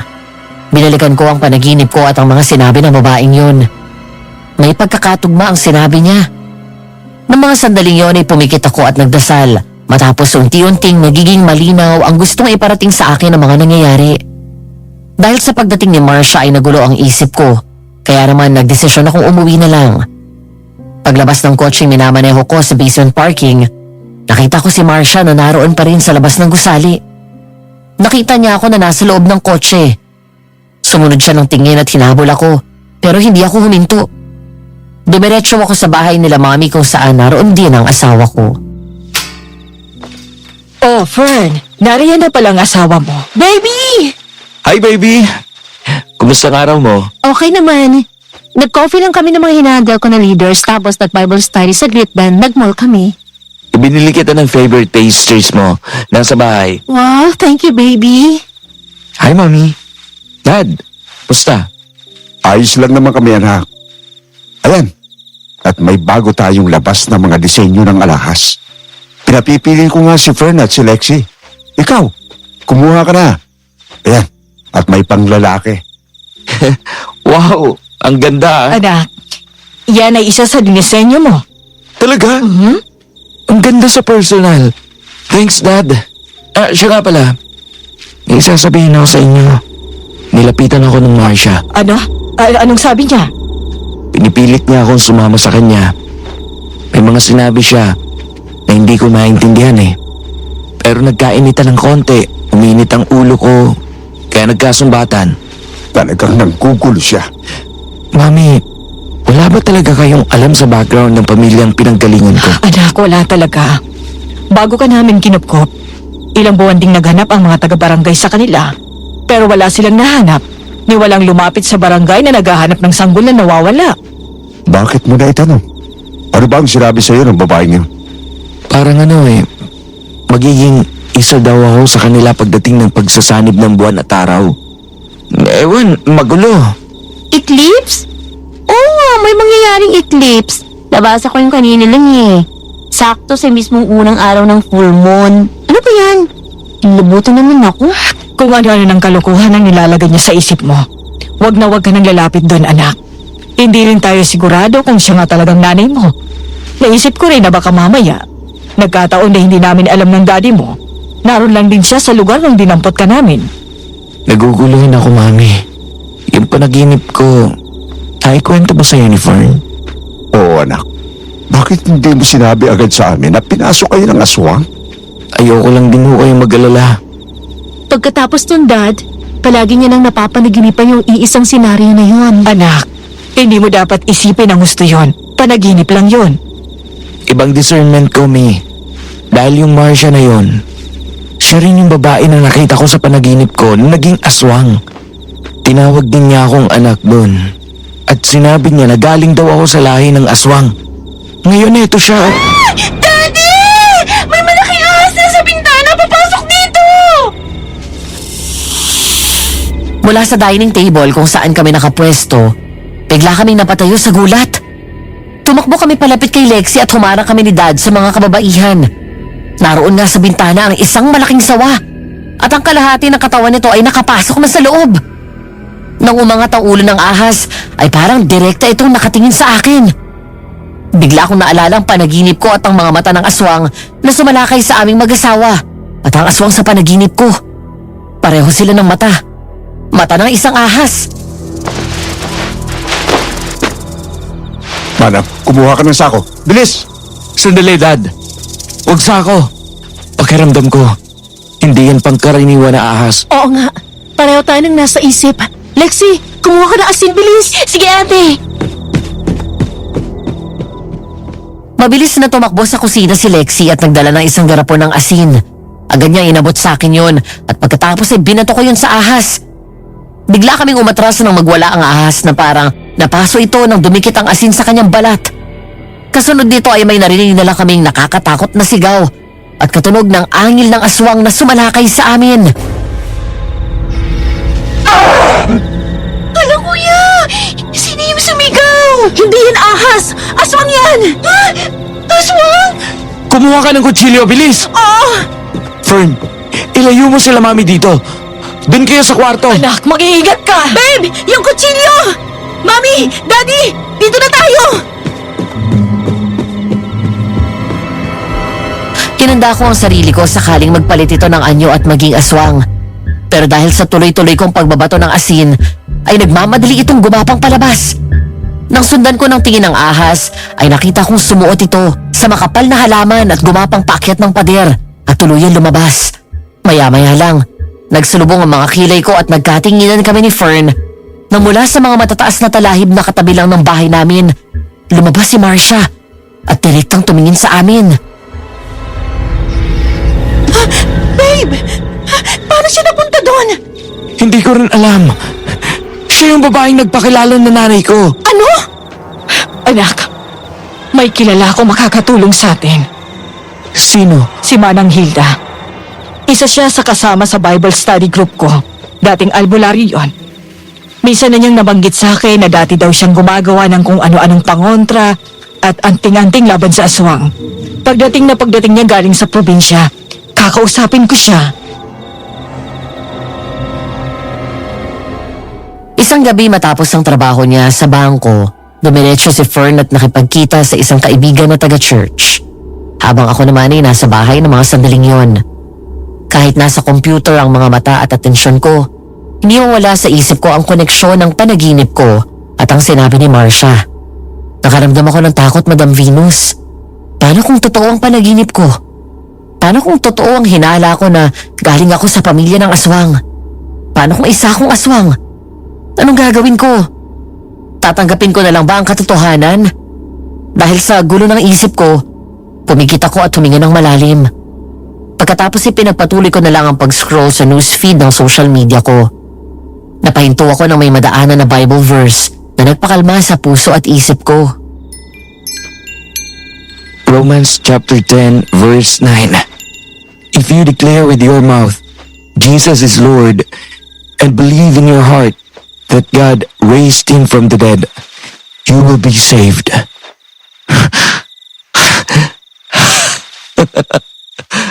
Right! Ang galing mo talaga, Lord. Alam mo yung tumatakbo sa isip ko. Kahit hindi ako magsalita. Tama. Bakit niyo ba ako matatakot? Nasa puso kong Panginoon. Ginagabayan ako ng kanyang banal na espiritu. At higit na mas malaki at mas makapangyarihan ng Diyos na sinasamba ko. Dahil doon ay napanatag ang puso ko. Naghihintay lang ako ng text ni Fern para sunduin ko na siya sa restaurant kung saan sila nagkita ng kaibigan niya. Dahil naiinip na rin ako, naisip ko na umalis na at hintayin ko na lang siya doon. Matapos, kaya sinutdown ko ang laptop at kinuha ang susi ng sasakyan at wallet ko. Palabas na ako ng bakuran namin nang matigilan ako at agad na paatras. Nang paglingon ko ay nahagip ng tingin ko ang malaking bulto ng katawan na nakatago sa dilim. Anong ginagawa mo dito? Huwag kang mag-alala. Hindi ako naparito para guluhin ka. Narito ako bilang isang kaibigan. Anong kailangan mo? Alam kong ginugulo ka ni Marcia. Ang tunay mo, Mina. Kilala mo siya? Kilalang kilala. Kilala ko rin ang pamilya niya. Ang pamilya na pinanggalingan mo. Sagutin mong tanong ko. Aswang ba si Marcia? Tama. Aswang nga siya. Alam mo na siguro ang ibig sabihin nun. Pero hindi yun ang mahalaga. Kailangan mong magmadali. Dahil kapag nahuli ka ng dating, tiyak na hindi mo na maabot ang buhay ang asawa mo. Ano? May masamang balak si Marcia sa buong pamilya mo. Gusto niyang patayin ang lahat ng taong nakapaligid sa iyo. Nang sa ganun, kapag wala na sila, tatalikuran mo na ang pananampalataya mo sa Diyos na sinasamba mo. Kapag wala na ang buong pamilya mo, mapipilitan kang sumama sa Kanya at uumpisan niya sa pagpatay sa asawa mo.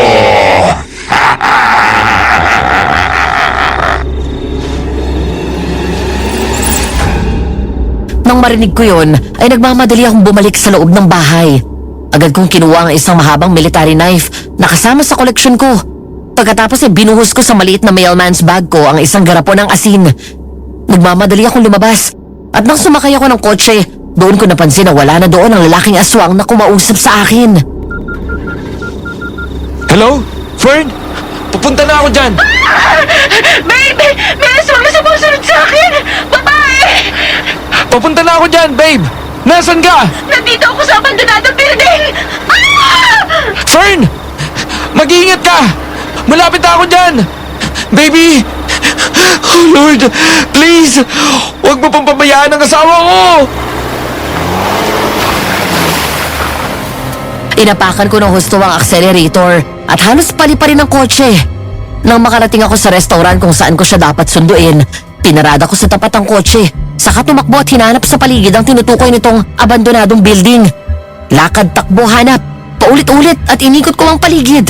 Hanggang sa huminto ako nang makita ang pamilyar na bag na nasa gilid ng kalsada. Ang bag ng asawa ko. Hindi ako maaaring magkamali dahil ako ang nagregalo sa kanya nito. Dali akong lumingon sa paligid at sa wakas, nakita ko na rin ang abandonadong building na tinutukoy niya. Tumakbo ka ng mabilis at pumasok sa loob. Fern! James! Nasaan ka? Nandito ako sa taas! Nagmadali akong tumakbo sa taas, sa ikalawang palapag. Nang makarating ako doon, bigla akong pumreno ng takbo nang makita ang aswang sa harap ng asawa ko. na nakasiksik sa sulok. Nang biglang lumingon sa akin ang aswang, natigilan ako nang makita ang mukha niya. Siya ang aswang na nasa panaginip ko. Lumayo ka sa asawa ko! Huwag kang makialam dito! Asawa ko yan! Hindi siya nararapat para sa'yo! Hindi ko siya gusto para sa'yo! Nanginig ako sa galit at dumukot ng asin sa loob ng bag ko. Pagkatapos ay binato ko yon sa aswang. Umagos sa mga luha ko kasabay ng pag-ahon ng matinding galit sa dibdib ko. Ngayon, malinaw na sa akin ang lahat. Ang panaginip ko, ang mga sinasabi ni Marcia sa akin noon, at ang sinabi ng aswang kanina. Ang pamilyang pinanggalingan ko ay mga aswang, at ang dugong dumadali sa akin ay dugo ng aswang. Ay, tama na! Masakit, anak! Tama na! Hindi mo ako anak! Hindi ako aswang na gaya mo! Habang walang tigil ko siyang binabato ng asin, ay sumisigaw ito sa sakit at lumalayo kay Fern. Hanggang sa tuluyan na siyang nakalayo. Doon pa lang ako nakalapit sa asawa ko. Umiiyak sa labis na takot na yumakap siya ng mahigpit sa akin. Sinaktan ka ba niya? Hindi, pero muntikan. Nakatakbo lang ako. Walang giya ka! Wala kang karapatan na saktan ng asawa ko! O kahit sino sa pamilya ko! Ako ang pamilya mo! Kami ang mga kalahi natin at hindi sila! Hindi ako aswang! Hindi ikaw ang pamilya ko! Hindi kayo! Uulitin ko ang sinabi ko sa iyo nung una tayo nagkita. Niluwal mo lang ako pero hanggang doon lang yun! Bukod doon, wala ka nang naging papel sa buhay ko! Papawiin kita! Kung kailangan kong ubusin ang tinatawag mong pamilya, gagawin ko! Bumalik ka lang sa akin! Subukan mo! Dahil hindi ako magdadalawang isip na patayin ka! Pero anak, nanay mo ko!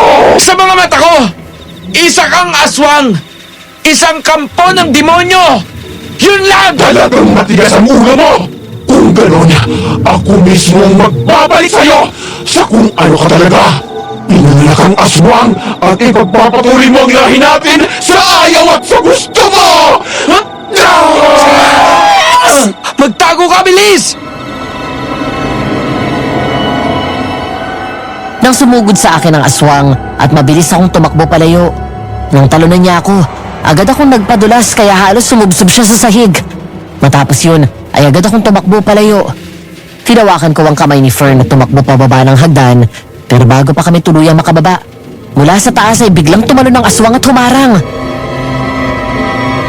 Hindi ka aalis dito nang hindi ka bumabalik sa dati. Kung alam ko lang nalalasunin ng dalawang yun ang isip mo tungkol sa Diyos na sinasamba mo, hindi ko na hinayaan sana na sila ang magpalaki sa'yo! Hindi! Ngayon, nagpapasalamat pa ako sa'yo. Dahil ninakaw ako sa'yo ng sinasabi mong albularya at sila mami ang nakadampot sa akin. Dahil hindi ko naranasan ang impyernong buhay na gusto mo para sa akin. Hindi tayo magkatulad.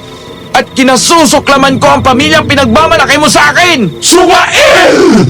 Kung hindi mo ako susundin, papatayin na lang din kita! Napaatras si Fern at ako naman ay napahiga sa hagdan ng sumugod ang aswang. Saka ko sinakal.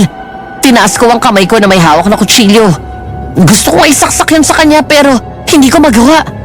Hanggang sa namalayan ko na lang na umaagos ang luha ko habang mahigpit akong sinasakal.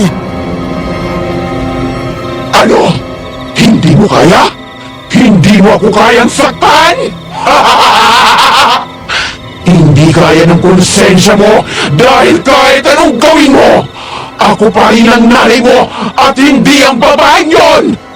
Pagkatapos ko sa'yo, papatayin ko sila!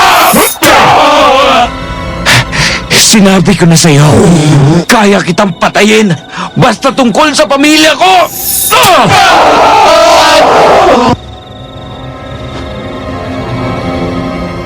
Sinaksak ko ng isang beses ang aswang sa tagiliran.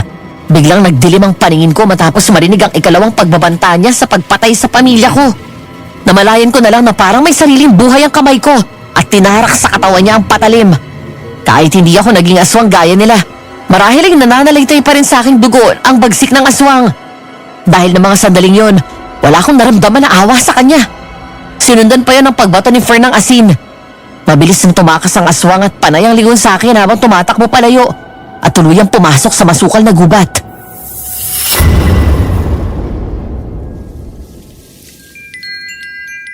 Dahil sa nalaman ko ng gabing yon, pagbalik namin sa bahay ay naging tahimik ako. Kung anong tanong ni Fern, ayun lang ang sasagutin ko. Malalim na ang gabi, pasado 12:00 na. Nakahiga na ang asawa ko at nakatulog na rin. Habang ako ay nakaupo sa gilid ng kama at kaharap ang salamin, tinubad ko ang t-shirt ko at tinitigan ang sarili ko. Normal na tao pa rin ang itsura ko at walang bahid ng kaliskis ng ahas. Wala akong pangil at mahabang kuko. Ang mga mata ko ay mata ng isang normal na tao. Hanggang sa mga sandaling yon ay hindi pa rin ako makapaniwala sa mga nalaman ko. Parang hindi totoo at parang palabas lang sa isang pelikula. Hanggang sa bahagya akong napalingon nang gumalaw si Fern at magising.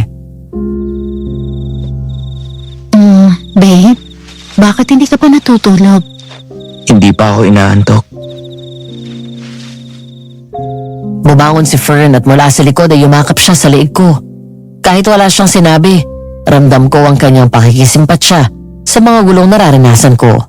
Huminga siya ng malalim at hinalikan ako sa sentido. Babe, sa tingin mo, magbabago sa atin? Ngayong alam na natin ang totoo. Galing ako sa pamilya ng mga aswang. Aswang ang totoong nanay ko. At tiyak na yung lalaking aswang na sumugod sa atin ay baka kamag-anak ko rin. Hindi na ako ang lalaking pinakasalan mo gaya ng naunang inakala mo. Tumingin ka sa akin, babe. Hindi yun ang nakikita ko. Dahil ang nakikita ko ngayon ay ang matapang na asawa ko at handa ko ipagtanggol sa lahat ng oras. Isang matapang na alagad ng Diyos. Isang mapagmahal na anak. Yun ka. At kahit kailan hindi magbabagong tingin ko sa'yo. Naniniwala ako na hindi ka magiging aswang. Hindi ka magiging katulad nila. Alam mo kung bakit? Dahil isinuko mo ng buhay mo sa Panginoon. Kung ano ka man noon, wala na yun. Inalis niya na ang lahat ng bakas ng dating pagkatao mo. Dahil si Jesus nang nasa puso mo. Pero aaminin ko, natatakot ako. Diba? Sabi niya sa 2 Corinthians chapter 5 verse 17, Therefore, if anyone is in Christ, the new creation has come. The old has gone, the new is here. Pinago ka na ng Diyos. Hindi na ikaw ang inakala niya na sanggol na ipinanganak niya. Kanina ko pa tinatanong ng Panginoon, bakit ako? Bakit sa akin nangyayari to? Ang dami namang pamilya dyan. Bakit doon pa sa mga kampo ng kadiliman? Natatakot akong hawakan ka ngayon. Paano kung maging gaya ka sa akin? Paano kung yung magiging anak natin ay magaya sa kanila? Maniwala ka sa akin. Hindi na mangyayari ang lahat ng kinatatakutan mo. Ikaw na rin ang palagi nagsasabi, di ba? Wala siyang hinayaang mangyari sa buhay natin na alam niya na hindi mo kakayanin. Siguro, eto na ang tamang oras para malaman mo kung ano talagang identity mo. Para mabuo ka. Para mas makilala mo pang Diyos. Ito mga nangyayari sa'yo, ang aswang. Gusto niyang makita kung gaano siya makapangyarihan. And your life is a beautiful story, babe. Isang sanggol na mula sa pamilya ng mga aswang, nakakilala sa Diyos at nakaligtas sa sumpa. Hindi ka pumapatay. Sa halip, tumutulong ka para magbahagi ng salita ng Diyos at bigyan ng mga tao ng ikalawang pagkakataon para mabuhay ng may pananampalataya. Ano na lang ang gagawin ko kung wala ka? Maraming salamat, babe. Salamat at tinanggap mo ako. Kapag ganitong nangihina ako, ikaw ang pinagkukunan ko ng lakas. Kasi mahal kita. At ang 2 taong pinagbuklod ng Panginoon, kailan may hindi maaring paghiwalayin ng kahit sino, kahit pang mga demonyo at aswang. Kung nabibigatan ka sa lahat ng nalaman mo at mga nangyayari sa iyo, leave it all to the hands of God. Hayaan mo siyang umayos ng lahat, babe. Now, This is no longer your battle but his. I love you so much, Fern. I love you more, James. Hinawakan ko ang pisngi niya at maalab at mapusok na hinalikan ng asawa ko. Hindi naghiwalay ang mga labi. At hiniga ko siya sa kama. At nang gabing yun ay inangkin ko siya. Paulit-ulit kong pinaramdam sa asawa ko ang labis na pagmamahal ko sa kanya. Tama si Fern. Ngayon ay laban na ito ng Diyos sa mga kampo ng kadiliman at hindi ako papayag na gamitin nila ako para maghasik ng kasamaan sa mundo. Kinabukasan, pinatawag kami ni Mommy kaya agad kaming lumipat sa bahay nila. Pagdating doon ay nadatnan namin ang isang matandang babae. Puti na halos ang buhok niya at nakapusod. Nang makita niya ako ay naluluha ang mga mata ng umiti siya. Nang tumayo siya at lumapit sa akin, tumingin ako kay Mommy nang hawakan ng matanda ang pisngi ko. Hindi ako makapaniwala. Ikaw ang anak ni Marcia. Maraming salamat sa Diyos at dinidig niya ang panalangin ko. Nakaligtas ka mula sa kapahamakan at hindi ka naging ganap na aswang. Bakit niyo po ako kilala? Ako ang lola mo, Apo. Anak ko ang tatay mo na nakapunti sa nanay mo. At isa siyang normal na tao. Totoo po. Ako ang kumuha sa iyo mula kay Marcia.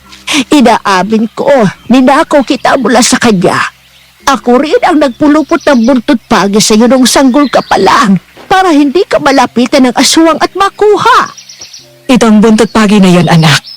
Noong nakita ka namin sa kakahuyan, nakapulupot ito sa bewang mo. Tapos sa puno ay may malaking ahas na nakatingin sa'yo. Hindi yon basta ahas kung hindi aswang. Si Marcia ang aswang na yon. Mula sila sa lahi ng aswang na ang tawag ay si Buklaw. Mga aswang na kaya magpalit anyo bilang ahas. Nilin lang ni Marcia ang anak ko. Pinaibig niya hanggang sa magdalang tao siya. Doon niya pinatay ang anak ko. Gusto niyang magkaroon ng anak para may magmana ng kanyang lahi bilang aswang. Pero hindi ako pumayag na maging halimaw kagaya niya. Kaya kinuha kita mula sa kanya, Apo. Nang araw na makita ka ni Lynette at Wilson, hinahabol ako ni Marcia noon. Naabutan niya ako at nasakmal sa balikat.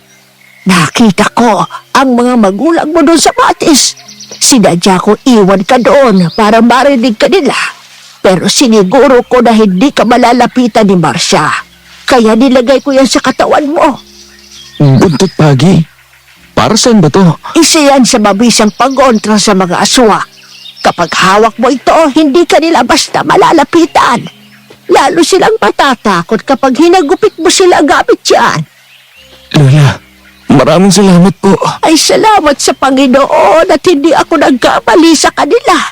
Tingnan mo ga, gayon ay pastor ka na. Sa susunod, pwede ko bang makita ang picture ng tatay ko? Ay sige, dadalhin ko dito.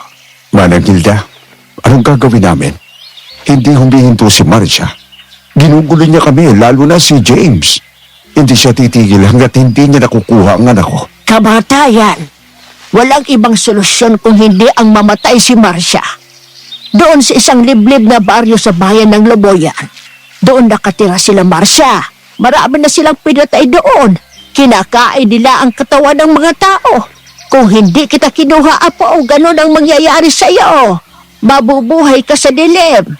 Wala kang ibang pagkain kung hindi ang dugo at laman ng tao.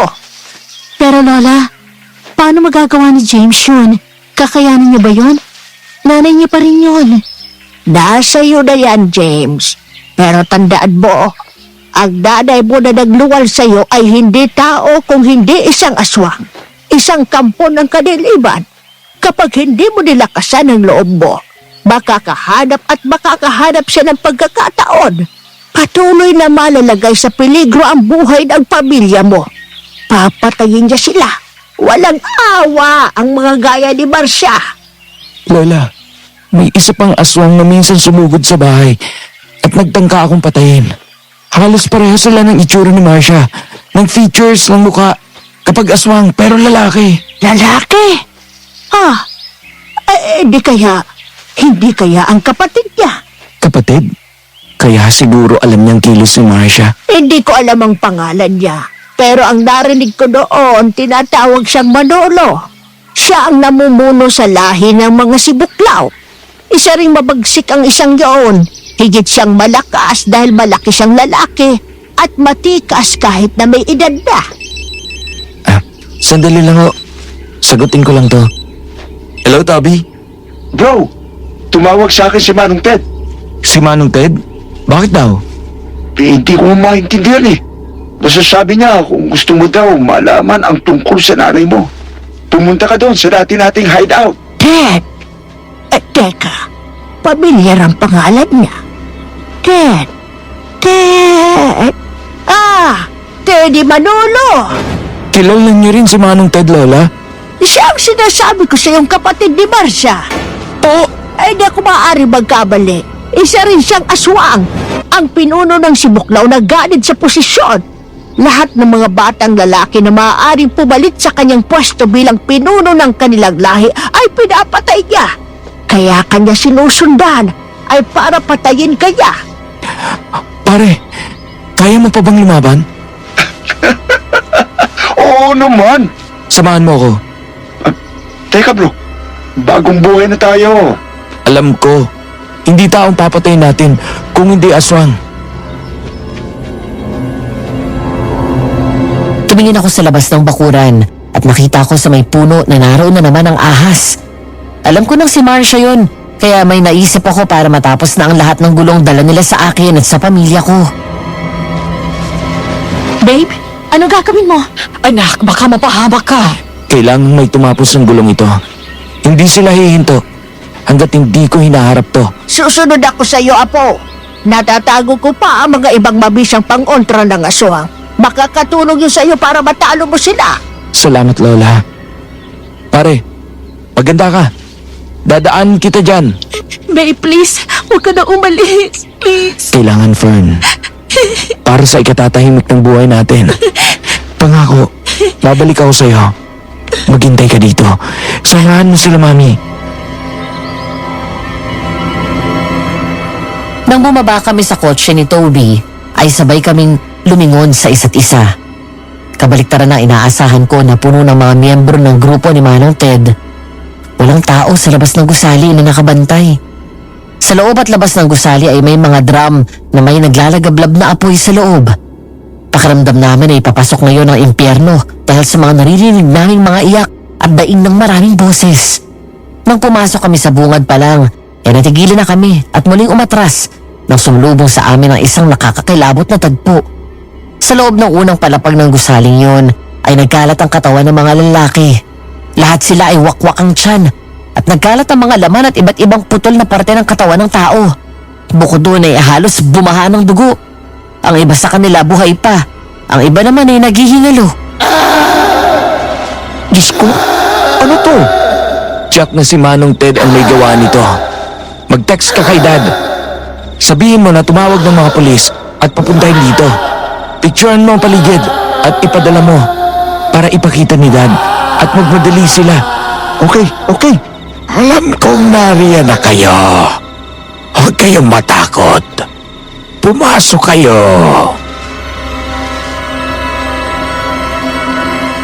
Nagkatinginan kaming dalawa ni Toby. Pumasok kaming dalawa at bago kami umakyat ng hagdan ay nagawa na niyang sinabi ko. Sa bawat hakbang namin ay kumakabog ng malakas ang dibdib namin. Ngunit nananatili kaming alerto. Nung panahon na kabilang pa kami sa miyembro ng gang, kami ni Toby ang nangunguna sa pakikipaglaban. Na mga sandaling yun, isa lang ang dasal ko sa Panginoon. Bukod sa gabayan niya kami, ang ipahiram muli sa amin ang dating lakas, liksi at abilidad namin sa pakikipaglaban. Nang makarating kami sa rooftop ng gusali, naabutan namin si Manong Ted na nakaupo at nakataas ang paa sa mesa habang naninigarilyo. Nakayapak at puro dugo ang talampakan. Nakamaong na pantalon pero walang suot na pangitaas at puro bahid ng dugo ang mukha at dibdib. Sa wakas, narito ka na rin, James. Pamangkin ko. At hindi ko inaasahan na isasama mo si Toby. Manong, alam mo naman kasangga ako ito nung pa. Kaya nang tumiwalag siya sa grupo ay sumama ka rin. Handa ka na bang mamatay para sa kaibigan mo? Handa akong mamatay para sa Panginoon. Panginoon? dito ang Diyos ninyo? Hindi ko na kailangang itanong. Dahil alam ko na ang totoong pagkatao mo. Ikaw ang pumatay sa mga kasama mo sa ibaba.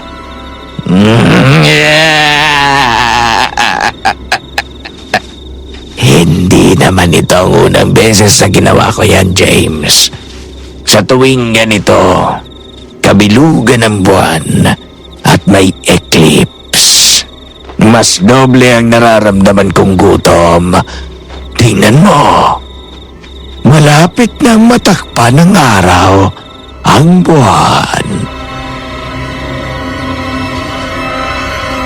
Tumingala kami. Tama. Lagpas kalahati na ang natatakpan ng araw sa buwan. Bumalik ang tingin ko kay Manong Ted habang nakahawak na kami ni Toby sa holster ng pinaglalagyan namin ng patalim. Sabihin mong totoong pakay mo sa akin. Dahil alam ko na ang lahat tungkol sa nanay ko. Pinapunta kita dito para gawin ang dapat ay matagal ko nang ginawa. Ang patayin kita. Umatras kaming dalawa ni Toby nang unti-unti na siyang nagpalit ng anyo at nagiging aswang. Natulala siya at nakita ang mga takot sa mga mata ng kaibigan ko. Kaya agad ko siyang tinapik sa likod at tinignan ng diretsyo sa mga mata. Pare, focus. Huwag kang magpapasindak sa kanya.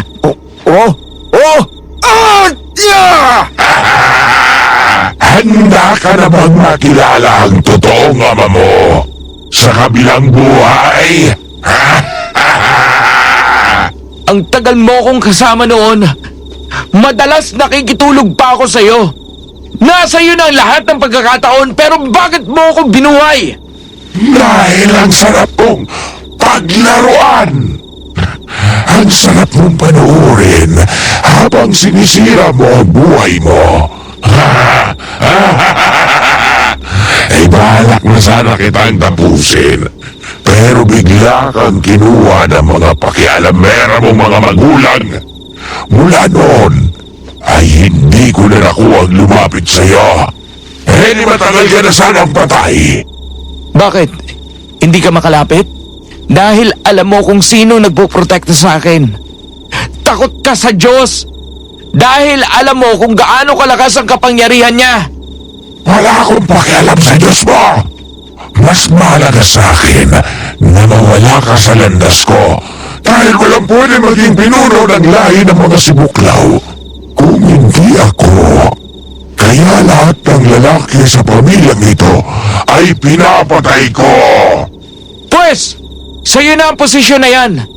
Kung gusto mo. Dahil wala akong interes. Hindi tayo magkatulad. Hindi ako aswang gaya mo. Hanggang kailan mo lolokohin ang sarili mo? Hanggat nabubuhay ka? Nananalaytay sa dugo mo ang dugo ng isang aswang. At hanggang humihinga ka, mananatili kang isang malaking banta sa akin. Toby, mag-iingat ka. Ilag! Tumakbo kami ni Toby nang sumugod ang aswang. Halos sabay kami nag-slide ni Toby sa semento. Sabay bunot ng patalim at sinaksak namin sa likod. Pagkatapos ay tumakbo kami palayo kaya nagkapalit kaming dalawa ng pwesto. Kitang-kita namin ang galit ni Manong Ted. Doon ko lang nakita na mabagal na ito. Hindi gaya noon na maliksi kumilos. Palibhasa ay matanda na rin. Nang muli siyang sumugod sa amin, ay sinadya naming tumakbo ni Toby sa magkabilang direksyon. Alam ko na akong susundan niya, kaya mabilis siyang bumelta pabalik. Napahiga ako sa semento nang masunggaban niya ako sa likod at saka ako sinakal sa leeg.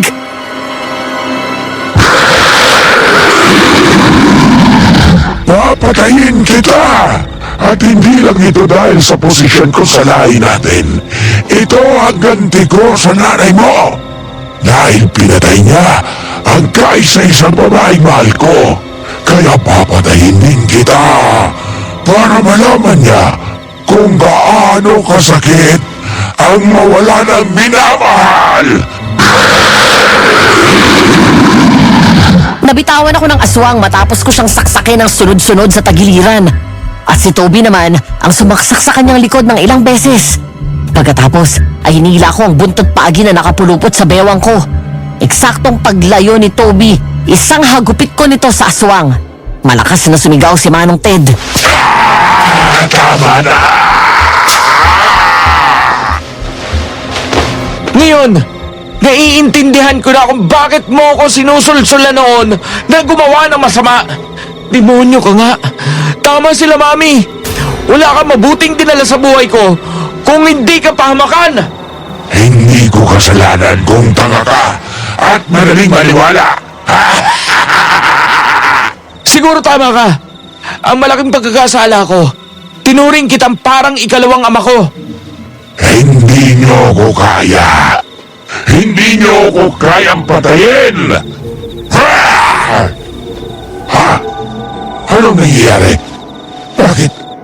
Bakit angin ako? Bakit hindi ako makagalaw? Dahil ang patalim nila ay binabad ko sa langis na may dinikdik na saganang makabuhay, bawang at asin. Bago pa ako tumalikod sa pagiging albularyo ko, ay naorasyonan ko na ito. Kaya ang bisa nito ay pinagtibay ng panahon. At dahil sa natamumong sugat na sumakto sa araw ng eklipse, unti-unti kang manghihina at hindi nagagaling pa ang mga sugat mo hanggang sa mamatay ka. Hindi! Hindi pwede ito! Hindi! Ngayon wala nang banta sa buhay mo. Maaari ka nang mamuno sa lahi natin, anak! Nang bumagsak sa semento si Manong Ted, bigla kaming lumingon nang dumating si Marcia. Nanlaki ang mga mata ko nang makita kong kasama niya si Mami at Fern. Umiiyak sa takot ang dalawa habang magkayakap at ang matalas na kuko ng aswang ay nakaturo sa kanila. Ang agad ko naalala ay si Dad na hindi kasama ng mga to. Paano nangyari? Nasaan si Dad? Pumunta agad si Dad sa mga polis kasama si Lexi. Pagkatapos niya matanggap yung text ni Toby tapos, bigla na lang siya pumasok sa bahay. Nagbanta na papatayin kami kapag hindi kami sumunod. Anak, huwag mo akong alalahanin. Ang mahalaga ay mailigtas mo ang asawa mo. Bakit mo sila dinamay? Akong kailangan mo, di ba? Dahil sagapan silang dalawa sa akin, anak! Kaya ayaw mong sumama sa akin ay dahil sa kanila! Hindi ako aswang! Hindi ako kailanman magiging aswang! Huwag mong ipilit ang isang bagay na hindi na mangyayari! Hindi mo pwedeng talikuran ang lahi natin! Kung hindi ka ninakaw ng matandang yan, ikaw na sana ang namuno sa lahi natin! Tinulak ni Marcia ang mga babae at agad ko silang nilapitan at tinago sa likod ko. Nagkatinginan kami ng itaas ng aswang ang kamay niya na parang nagdadasal ito. Nang lumingon kami kay Manang Hilda, nakita ko ang pag-aalala niya. Dinadasalan ka niya, James! Kasunod nito ay bigla akong napahawak sa dibdib ko nang maramdaman ko na may kumirot doon. Hanggang sa nahirapan akong makahinga. Napaluhod ako kaya nataranta sila. Pakiramdam ko, inaatake ako sa puso. Kasabay nito ay nararamdaman ko ang panlalamig at panginginig ng buong katawan ko. Kasunod ng matinding panunuyo ng lalamunan at bibig ko. James! James, anong nangyayari sa'yo? Anak, anong nangyayari sa'yo? Mami! Hindi! Hindi ako makahinga! Demonyo ka! Anong ginagawa mo sa anak ko? Ibinabalik ko lang kung ano talaga siya! Isang aswang at walang sino man ang makapipigil sa akin! Siya ang magpapatuloy sa lahi ng mga sibuklaw! Hindi demonyo ang anak ko! Anak ko siya! At isa siyang aswang! Umihip ang malakas na hangin habang ang araw ay tuluyan ng natakpan ng buwan anumang sandali. Bigla akong napaliyad at tinaas ang kamay ko na parang may inaabot. Liwanag. May bigla akong nakitang liwanag mula sa taas. Hanggang sa marinig ko ang iyak ni Fern at doon ko naramdaman na hinawakan niya ang kamay ko. Habang ang mami ko ay hinawakan ako sa noo kasabay ng pag-agos ng mga luha ko. Sinubukan siyang sugurin ni Toby pero tinabig niya ito at humagi sa di kalayuan. Si Lola Hilda naman ay sinabuyan siya ng langis mula sa bote na hawak nito. Ngunit kahit anong sigaw ni Marcia ay hindi ito nagpatinag at pinagpatuloy ang pagdadasal. Lubayan mo ang apo ko! Apo, makinig kang mabuti. Dahil sa dasal na ginagawa niya, Binubuhay niyang dugo ng aswang sa katawan mo! Labanan mo, Apo! Labanan mo! Magdasal ka! Ikaw lang ang tanging makakakontra sa dasal niya! Anak, naalala mo pa ba yung dasal na tinuro ko sa'yo noong bata ka pa? Si Jesus ang aking buhay. Si Jesus ang aking gabay. Siya ang aking Panginoon, ngayon at kailanman. Lord, save me! Ayaw ko maging aswang. Ikaw lang ang nag-iisang Diyos na sasambahin ko. Iligtas niyo po ako! James, baby! Lumaban ka! Kung ano ka man noon, tinapon mo na yan nung tinanggap mo si Jesus sa buhay mo. Kasama na doon ang sumpa ng pagiging aswang sa pagkatao mo. Ang katawan mo, pati ang kaluluwa mo. Templo na ngayon ng Panginoon. Pare! Laban! Lumabang ka! Ayoko na! Anak, makinig ka sa akin. Makinig ka kay Mami. Sabayan mo ako kahit sa isip mo lang. Si Jesus ang aking buhay. Si Jesus ang aking gabay. Siya ang aking Panginoon. Ngayon at kailanman. Hindi, anak! Ako ang pakinggan mo! Ako ang totoo mong nanay! Huwag kang makikinig sa kanya! Kay Lucifer ka sumamba! Si Jesus ang aking buhay. Si Jesus ang aking gabay. Siya ang aking Panginoon. Ngayon at magpakailanman. Si Jesus ang aking buhay. Si Jesus ang aking gabay. Siya ang aking Panginoon.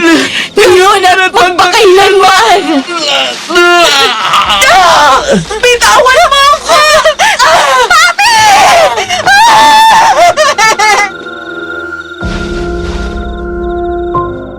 Mula sa likod ay biglang hinablot ni Marcia si Mami at agad na tinaas ang kamay nito. Akma siyang sasaksakin.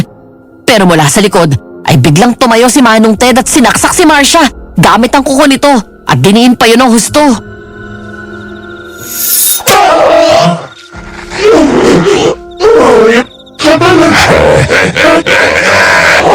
Sa bagay, ikaw naman ang pumatay sa babaeng mahal ko. Kaya ikaw na lang ang sisingilin ko. Hindi mo ako basta mapapatay! Hindi siya! Dahil ako ang papatay sa'yo! Hindi ako papayag na maging katulad mo ang anak ko! Hindi siya aswang! Hindi mo siya pag-aari dahil anak ko siya! Ako ang tunay na nag-aruga at magmalasakit sa kanya! At ang Panginoon lang ang tanging nagmamay-ari sa kanya!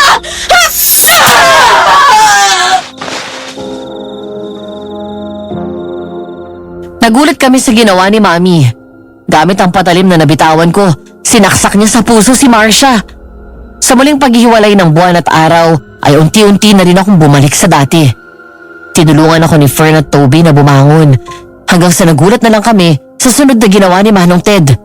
Bigla nitong sinakal si Marcia mula sa likod at humakbang paatras. Dahil nasa gilid sila, nahulog ang magkapatid na aswang mula doon sa rooftop ng gusali.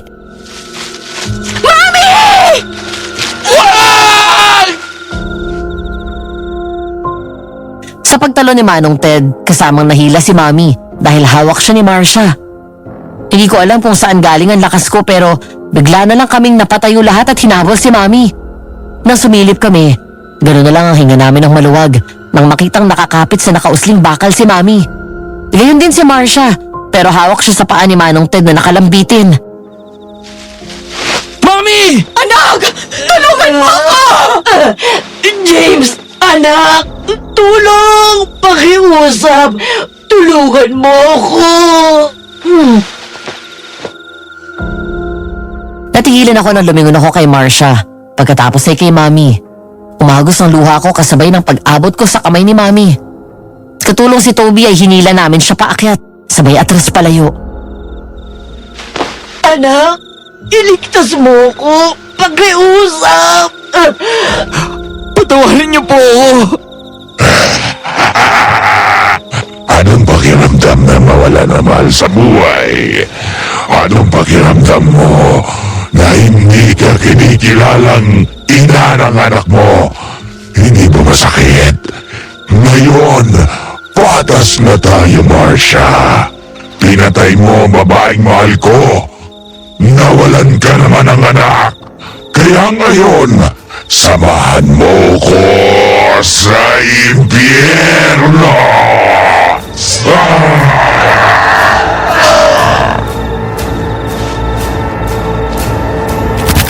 Nang bumagsak ang dalawang aswang, tumama sila sa dalawang drum na may malaking apoy at natumba yun. Dahil doon ay tuluyang natupok ng apoy ang katawan nila. Samantala agad ko namang niyakap ang asawa ko at si Mami. Kasabay nito ay tuluyan na akong nakahinga ng maluwag. Baby! Thank God you're safe! Mami, okay ka lang? Oo, anak. Mami, Anak. salamat po. Niligtas mo ulit ang buhay ko sa pangalawang pagkakataon. Siyempre, anak kita eh. Wala akong hindi kayang gawin para sa inyong mga anak ko. Baby, salamat. Dahil sa panahon na pakiramdam ko, napanghihinaan ako ng loob. Ikaw ang laging nagpapaalala sa akin ng mga bagay na nakakalimutan ko. I love you. I love you, baby. Bro, thank you. Ikaw pa? Best friend tayo eh. Nandyan sila, Dad. Halika na. Baba na tayo. Nasaktan ako noong malaman ko na hindi ako tunay na anak ng kinagisnan ko ang mga magulang. Pero hindi ko alam na nang mapunta ako sa kanila, yun ang nagligtas sa buhay ko. Dahil doon ay nailayo ako ng Mommy at Daddy sa buhay na puno ng kasamaan. Isang buhay na masalimuot at puno ng kadiliman. Di ko ma-imagine na isa akong aswang at pumapatay. And it's odd for me to say that, I know. Kung babalikan ang buhay na meron ako noong nagre-rebelde ako. Pero salamat doon dahil natuto akong lumaban. Nagamit ko yon para ipagtanggol ang sarili ko at ang pamilya ko laban sa aswang. Madam Venus, kung meron man akong natutunan sa mga nangyari sa akin, pinatunayan ng Panginoon sa akin kung gaano kalaki at kalawak ang sakop ng kanyang kapangyarihan. Dahil doon ay mas naging malalim pa ang pananampalataya ko. That event in my life made me realize that no forms of evil can withstand the greatness of God. That I belong to Jesus and not to anyone. My identity is in Christ and not to the devil. Because when He died for me on the cross and He said, "It is finished." Sana ay may natutunan kayo sa kwento ko at naway magsilbi itong inspirasyon, lalo na sa mga may pinagdadaanan na mabigat na problema. Lagi ninyong tatandaan, God listens and God answers. Sa inyong pong mga tagapakinig, may maibabahagi ba kayong karanasan sa buhay kung saan naramdaman niyo ang presensya ng Panginoon? Meron ba kayong favorite verse sa Bible na pinangahawakan niyo? I-comment niyo sa ibaba at huwag niyo na rin kalimutan mag-like, share at i-follow ang channel na ito. Hanggang dito na lamang at maraming salamat sa inyo and more power sa Aswang Diaries. Nagmamahal, James.